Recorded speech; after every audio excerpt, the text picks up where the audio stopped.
Hello दोस्तों, स्वागत है आप सभी का टू द पॉइंट के ज्योग्राफी के सेशंस में। आज हम हमारा पहला चैप्टर शुरू करने वाले हैं जो कि है जियोमॉर्फिक प्रोसेसेस। हम जानने की कोशिश करेंगे कि दरअसल ज्योग्राफी जो है वो होती क्या है और ये ज्योग्राफिक या फिर ये जियोमॉर्फिक प्रोसेसेस जो है वो किस तरीके से लैंड फॉर्म्स को, अर्थ के सरफेस को किस तरीके से वो चेंज करते हैं। दरअसल जियोमॉर्फिक को भू आकृति भी कहते हैं, यानी कि भू आकृति के जो चेंजेस हैं, जो प्रोसेस होते हैं उसमें अलग अलग उसके हिसाब से किस तरीके से चेंजेस आते हैं, इन सभी के बारे में आज का हमारा ये जियोमॉर्फिक प्रोसेस होगा। तो आइए शुरू करते हैं। सबसे पहला आइए जानते हैं कि ज्योग्राफी क्या है। आप सभी जानते हैं कि भूगोल शास्त्र इसे कहा जाता है, यानी कि हमारे अर्थ के बारे में, उसके सरफेस के बारे में पढ़ना, जानकारी करना, रिसर्च करना, उसी को ज्योग्राफी कहते हैं। ये एक साइंस का एक हिस्सा है।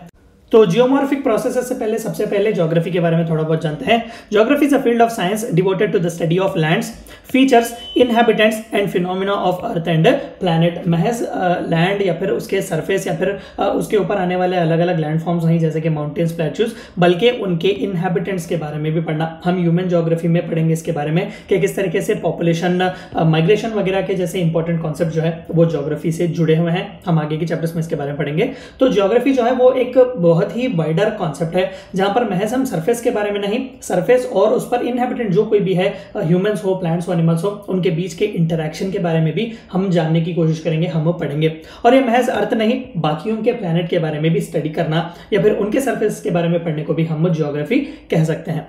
We know that the surface of the earth is not a plain platform। बिल्कुल हम सभी जानते हैं, उसमें माउंटेन्स हैं, वैलीज हैं, क्रैक्स वगैरह हैं, अलग अलग तरीके से हम देख सकते हैं कि रिवर्स हैं, लेक्स हैं। तो ये सभी अलग अलग लैंडफॉर्म्स हमें देखने को मिलते हैं। It is distributed unevenly with a variety of landforms like mountains, hills, plateaus, plains, ravines, cliffs etcetera. ये सभी जो है हमें इस दुनिया में, इस भूगोल में जो है, भूगोल शास्त्र में इनके बारे में पढ़ने को मिलेगा। ज्योग्राफी में हम इनसे सभी के बारे में पढ़ेंगे। तो ज्योग्राफी जो है वो ये कहना है इन टोटल के लैंड जो है वो कितने अलग अलग फॉर्म्स में है और उसका इंटरेक्शन उसके इनहैबिटेंट से किस तरीके से है, इसकी स्टडी जो है वो ज्योग्राफी है।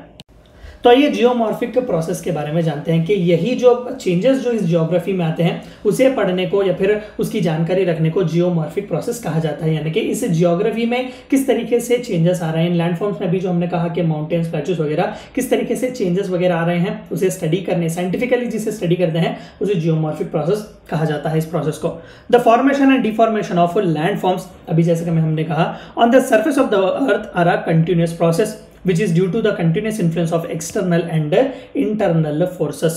ये external और internal forces जो है हम आगे के चैप्टर्स में इनके बारे में और डिटेल में पढ़ेंगे, तो वहां पर हम इनके बारे में पढ़ेंगे। तो फिलहाल के लिए जियोमॉर्फिक प्रोसेस जो है, ऑफ कोर्स हम सभी को पता है कि लैंड जो है वो प्लेन नहीं है, अलग अलग लैंडफॉर्म्स हैं, लेकिन ये अलग अलग लैंडफॉर्म्स भी जो है वो किस तरीके से फॉर्म होते हैं, किस तरीके से डिफॉर्म होते हैं, क्योंकि कंटिन्यूअस प्रोसेस है। हम सभी को पता है, बिग बैंग थ्योरी के बारे में आपने पढ़ा होगा। तो बिग बैंग थ्योरी से लेकर अब तक किस तरीके से लैंड जो है वो अपने आप को मॉडिफाई करता रहा है। तो इन सभी का प्रोसेस को पढ़ने को जो है, या फिर इस प्रोसेस को जो है हम जियोमॉर्फिक प्रोसेस कहेंगे। और इस जियोमॉर्फिक प्रोसेस में जो है बहुत एक्सटर्नल फैक्टर्स भी हैं और इंटरनल फैक्टर्स भी हैं, जैसा कि the internal and external forces causing stresses and chemical action on the earth's material and bringing about changes in the configuration of the surface of the earth are known as geomorphic processes। तो यही external और internal forces ये क्या है, हम आगे के slides में पढ़ेंगे। तो ये अलग अलग फोर्सेस जो है उस अर्थ को केमिकली भी इन्फ्लुएंस कर रहे हैं और फिजिकली भी उन पर जो है बहुत ज्यादा स्ट्रेस ला रहे हैं। तो उस स्ट्रेस की वजह से जो है ये लैंडफॉर्म्स फॉर्म हो रहे हैं और डिफॉर्म हो रहे हैं, जो कि हम जियोमॉर्फिक प्रोसेस इन्हें कहते हैं। तो इंटरनल फोर्सेस जैसे कि हमने कहा उन्हें एंडोजेनिक फोर्सेस भी कहा जाता है और एक्सटर्नल फोर्सेस जो हैं उन्हें एक्सोजेनिक फोर्सेस भी कहा जाता है। तो आइए इसके बारे में पढ़ते हैं। Endogenic forces are those internal forces which derive their strength from the earth's interior and play a crucial role in shaping the earth's crust. अब सभी को ऑफ कोर्स हम आगे के चैप्टर में अर्थ के इंटीरियर के बारे में जब हम पढ़ेंगे तो हम इन डिटेल बात करेंगे। तो फिलहाल के लिए अर्थ का इंटीरियर जो है वो 3 भागों में बटा हुआ है।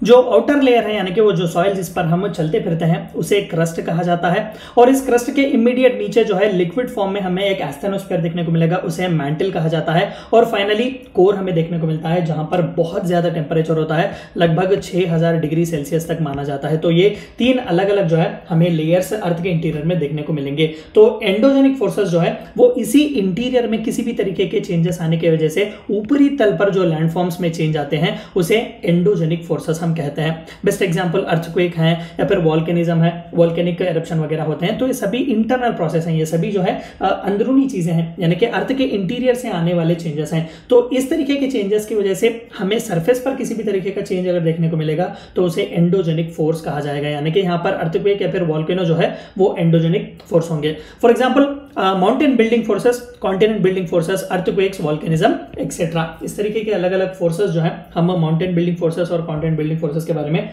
हम अपने आगे के चैप्टर एंडोजेनिक फोर्सेस में पढ़ेंगे, तो वहां पर हम इन डिटेल पढ़ेंगे। तो फिलहाल के लिए अर्थक्वेक, वॉल्केनिज्म जैसे इंटरनल फोर्सेस की वजह से ऊपरी तल पर जो लैंडफॉर्म चेंज होते हैं उन्हें एंडोजेनिक फोर्सेस कहा जाता है।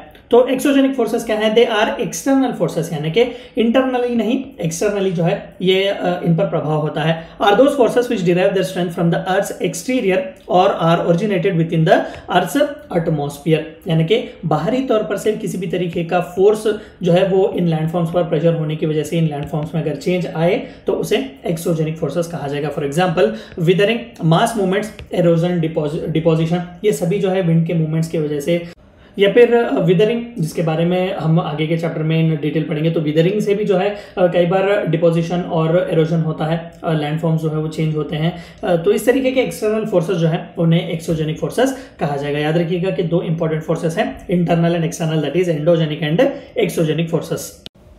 Geomorphic process versus geomorphic agent, तो ये दो इंपॉर्टेंट टर्म है जिसके बारे में हमें जानना है।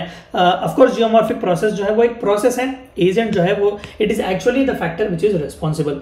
A process is a force applied on the earth material affecting the same, whereas an agent is a mobile medium like running water, moving ice masses, wind, waves and currents etc. which removes, transports and deposits earth's material। आप यहाँ पर देख सकते हैं कि एक example दे रहा हूँ, यहाँ पर रनिंग वाटर की वजह से जो है कहीं ना कहीं जो आसपास के रिवर बैंक्स हैं वो थोड़े बहुत वाइडर हो जाते हैं। तो यहाँ पर इस रिवर बैंक का वाइडर हो जाना ये कहीं ना कहीं जियोमॉर्फिक प्रोसेस है, लेकिन यहाँ पर ये रनिंग वाटर की वजह से ये वाइड हो जाना ये जियोमॉर्फिक एजेंट है, यानी कि यहाँ पर रनिंग वाटर जो है वो एक जियोमॉर्फिक एजेंट है और यहाँ पर रिवर बैंक्स का वाइडर हो जाना वो जियोमॉर्फिक प्रोसेस है। तो इस तरीके से दोनों में बहुत ही फर्क है। ये थी चंद बातें आपको जाननी थी जियोमॉर्फिक प्रोसेस के बारे में। Thank you for watching my video.